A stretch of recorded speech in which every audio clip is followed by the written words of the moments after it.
You know, I always had a preconceived idea of Silicon Valley being this huge, you know, highly developed complex. And, you know, you drive down 101 and there's kind of these old crappy buildings on either side and it's like, where's the valley exactly? And of course you're in the middle of it.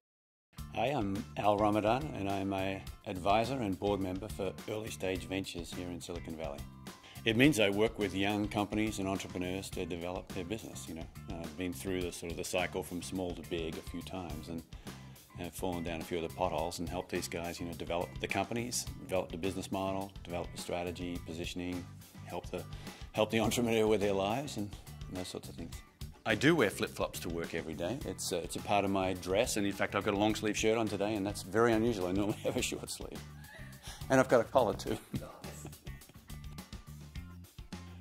I actually think being an Australian helps you. There's sort of a novelty value associated with an accent and sort of point of view, and Australians I think are a lot more relaxed than Americans. And so all of that I think adds to a certain sort of persona that you are relative to the others, so you are different. And as long as you can, you know, take the strengths as well as the weaknesses, i.e.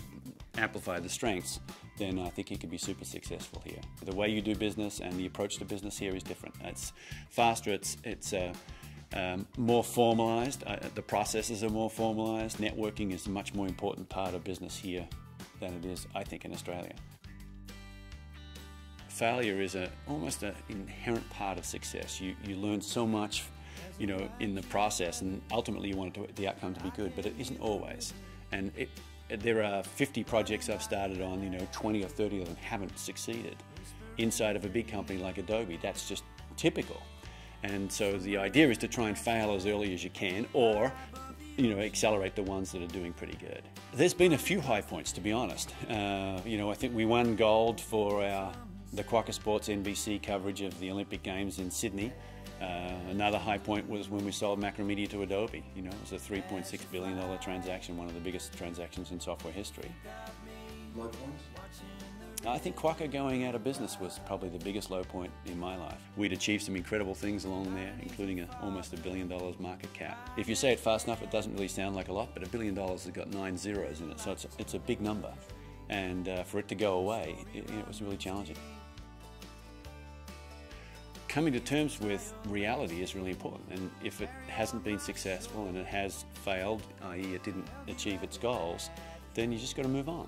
It's a strength of Australians because, you know, we've been able to adapt quickly, and that's an important part of business. Well, my advice for people who, especially Australians wanting to move overseas, is do it. You know, I think it's a really important part of developing as a human being. You kind of see different societies, and America's a fantastic society. It's different. You think because the language is the same and everything else is the same. That's not true. It's, you know, as different as France is to Australia in many ways. And any time you spend time outside of Australia gives you a wonderful perspective on what Australia's about and the wonderful things that we have in Australia. So I think absolutely do it. And from a career perspective, especially if you're in technology or the entertainment industry or some of the industries that thrive here in the United States, absolutely do it. If you want to get into cell phones, go to Sweden. If you want to get into automotive industry, go to Germany. I mean, that's what you should be thinking about. Go to the centres of excellence for each of those things and bring that quality back to Australia and, you know, start up some great companies in Australia. Well, the 3 words for Australia for me are family, friends and footy. And they are the 3 things that I miss the most about the country. Australian rules football, of course. Is there any other code, just as a matter of interest? I've been a Geelong supporter since I was this big. My dad was a Geelong supporter. Wasn't very good when I was in my teenage years, but now that I'm older in life, it's pretty good. You know, my career has gone similar to the Geelong Football Club. I'm sure that might. Hi, I'm Al Ramadan from Down Under, on top.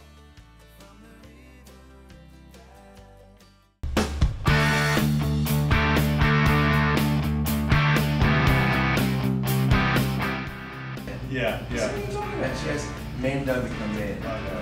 It's funny, my very best friend said I'm the first 50-year-old turning 15. There you go. Nice.